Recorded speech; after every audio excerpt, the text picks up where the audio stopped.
Alright, so boom, today we got KobeBryant reveals 5 wild Michael Jordan stories. And I'm not gonna lie, we be reacting to older players like Larry Bird and Michael Jordan and even David Robinson, and they've been going crazy. Like, I was surprised to see how good some of them are.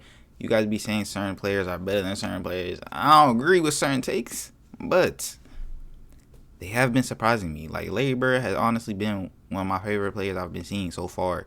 And Michael Jordan has been impressing me. Like, his impact on the game, like in what he, like the impact he had on players before him and after him is crazy, bro. I'm not gonna lie. Everybody feared him. Everything is crazy. Even Kobe, Larry Bird, legends before and after respect him. So let's see what KobeBryant got to say. Just a young player coming into the league and to be compared to, to a guy that's going on his 6th championship. It's kind of breathtaking. And Michael Jordan is somebody that I've always looked up to and I want to play against. Guard Michael Jordan, there's nothing can top that. I grew up watching Michael on TV. Now you got a chance to go face to face with him. You get a chance to really see and like touch and feel. I wanted to be the best big brother that I could be. I'll see you down the road. Cool. We communicate all the time. The person that inspired me the most. I don't think people really understand the amount of impact that he's had on me. I tell you, like when I was in high school, I used to work out with the 76ers. I used to ask him, man, what's it like to guard Mike? You know, Mike? You mean Black Jesus? I'm like, what the f? That's obvious. Black who? I'm like, I'm gonna call him Mike. That's his name. So the level of fear. I'll be saying that too, bro. It's ridiculous. Like, you guys can go back to my first reactions. Black Jesus is ridiculous. I'm not even Christian, bro. That he inspired in others. It's funny was though. Insane. And I would tell him, I said, when I face him, we're gonna go at it. The time at the Forum or wherever that was. Phil Jackson has been telling a story about you. You're young, you met Michael Jordan. Michael's out, he's been retired for a year, and he comes to the ball game, and I said, let's meet in, chairman's room after the game. I want you to talk to Kobe a little bit. I went and saw Phil Jackson in 1999 or maybe 2000. I don't know when Phil was here in LA. Phil had Michael come to the game and sat at the table. You remember that? So I get in this room, and he sits down. And I walk in, and Kobe's sitting there. So Phil asked Michael if he wasn't doing anything, just come by practice, maybe want to play. And the first thing, I'm in a suit. First thing Kobe said, did you bring your shoes? He says that you told Michael Jordan that I could kick your ass one-on-one. I mean, Kobe moving crazy. Half true. And then when we walked out, when we walked down the hall, Mike goes, I love that dude, man. He's a warrior. But his attitude to compete and play against someone he felt like he could enhance and improve his game. To me, that's what I loved about the kid. Years later, after I scored 81, he was barking on how I could never do it against him. And there's no way you're gonna score 80 on me. I would have fouled out. We just would have went back and forth. And I normally.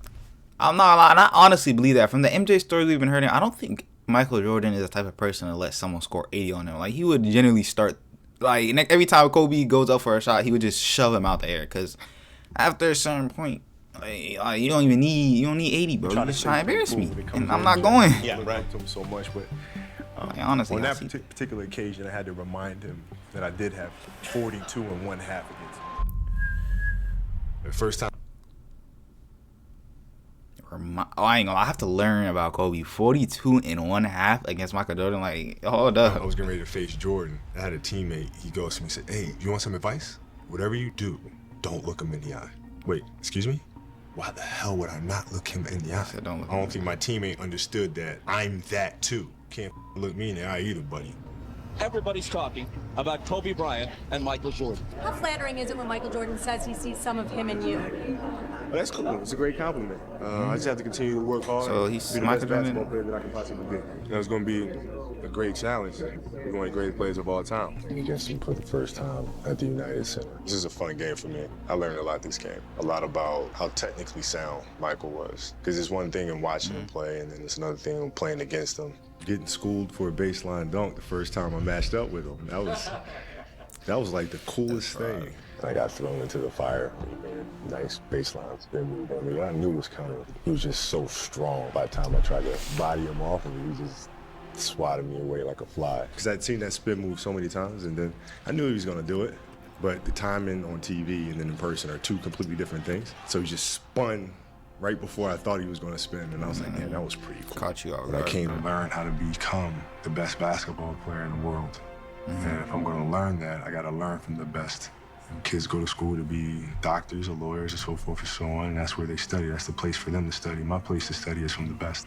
And, when I was 18. I ain't gonna lie. So Kobe Bryant and Michael Jordan seem to share a lot of similarities, like naturally. Even Kobe said, like, bro, I'm that same type of person. But he also modeled himself in his mentality. Like, you feel like he been modeling himself after MJ for so long, he just became like that. My first year, or he just naturally like that off the rip. A bunch of times, I was right there the next play. You're not intimidating me. Yeah. I'm not going anywhere. And I think he saw that level of respect, because I think he was the same way at 18 years old. And that common bond is what I think, where our connection was built. I grew up watching Michael on TV, and now you got a chance to go face to face with him. You get a chance to really see and like touch and feel. Here is Michael. Count it. What's the foul for Jordan? Strength, speed, quickness, and it was fun to be out there. And his shot rattles out. Here comes Bryant ahead of the field. I just want to get you out to me and go one-on-one. Yeah. Come on, make his ass work down here. He's making out. We got to get back. He hauling ass. I ain't trying to be down there on the poster, dog. I ain't jumping with him, so. You say you're not jumping with him? It was a rough couple years for me coming to the league, because at the time the league was so much older. It's not as young as it is today. Nobody was really thinking much of me. I was a kid that shot a bunch of air balls, you know what I mean? A great detailed answer. But on top of that, he said, if you ever need anything, give me a call. What player in your career did you learn the most from? Oh, Michael. Michael? For sure. Even though you never played together? For sure. He taught me a lot of stuff. Yeah, he was, a great teacher and mentor for me.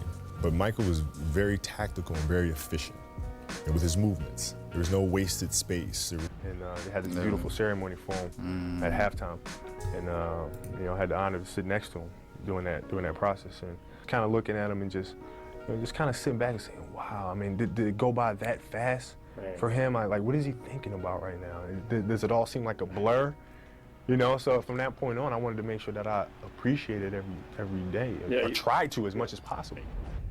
Try to appreciate every day he go. Jordan hits him on the butt and says, you can put the shoes on, but you ain't gonna never feel them. The 8s, he had the 8s on, right? Yeah. Yeah. You're never gonna feel them. You're never gonna feel these shoes. That's basically what he was telling Kobe. You're never gonna feel these shoes. Jordan beats Kobe. And then at the end of the game, I guess Kobe was wearing some Jordan 8s. Wait, Wizard Jordan beat Kobe? Like, old Jordan? Wasn't Kobe in his prime by then? Like, how did he manage? Huh? You can put the shoes on, but you'll never feel them. And then what happened next? What happened next? So what happened next is, they say Kobe didn't talk to the team for 2 weeks. Literally would not say anything to anybody. Like, he just went silent. But he was on 1 million. So for like 2 weeks, they said Kobe was just mute. Didn't talk to his players, didn't talk to his teammates. He said he was in like focus mode. Like, it was straight, like practice was just so intense. The players was like, yo, is he mad at us? Like, did we do something to him? And then they was like, Phil was like, nah, he ain't mad at you. Jordan, in Washington, it's like, in what? 2 weeks ago? He was like, yeah, he told him he can copy him all he wants and do all that, but he never fulfill those shoes. Oh shit, when did we play them again? And they was like, yeah, we played them in a few days. They said they already knew what was about to happen against MJ when MJ came to LA. I'm like, wait, so old MJ managed to beat Kobe, but he disrespected him. But he should, Kobe, I ain't gonna lie, I might have to react to some Kobe highlights, but he's not going.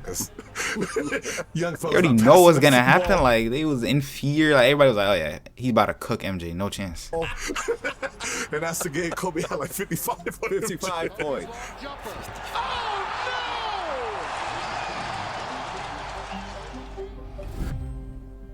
Like, is Michael Jordan a friend of yours? He's a good mentor, man. He's like a big brother. Maybe it surprised people that Kobe and I were very close friends. Kobe was my dear friend. He was like a little brother. Everyone always wanted to talk about the comparisons between he and I. I truly hate having discussions about who would win one-on-one, and you're a fan saying, hey, Kobe, you beat Michael one-on-one. I feel like, yo, what you get from me is from him. I don't get 5 championships here without him, because he guided me so much and gave me so much great advice. That's a foul all day long. I know you ain't talking. Hey, you only got 3 now. I get 6. I would get that foul. You only got 3 now. Okay, so I'm gonna shut up and take it. The last time we had dinner, he was talking about my year in 1991 versus your peak year. I would have kicked your ass. So I said, Mike, come on now, listen. Enjoy the salad. But you both know that's not going to happen. When you and Michael go out to dinner, who picked up the check at the end of that meal? Well, he does. He's big brother. Oh, he does? Okay. Big brother always picks it up. Is that how it works? That's how it works. I see.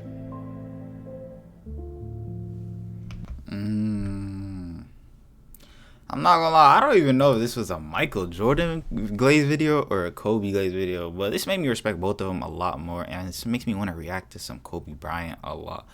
He took what Michael Jordan said so personally. He went back and dropped 55 on him after not talking to anybody for like 3 weeks straight. Just nothing but dialed in. And also MJ, I like how he guided Kobe, you feel me? He didn't look at him like other players in the league. Cause I didn't know people looked at Kobe like just a shot chucker when he came into the league and nobody was like taking him seriously and stuff. But MJ guiding him, you feel me? Taking him under his wing, and then Kobe going on to win 5 championships and crediting him. Man, I'm not gonna lie, it seemed like some storyline stuff. With that being said, I'm gonna see you on the next one.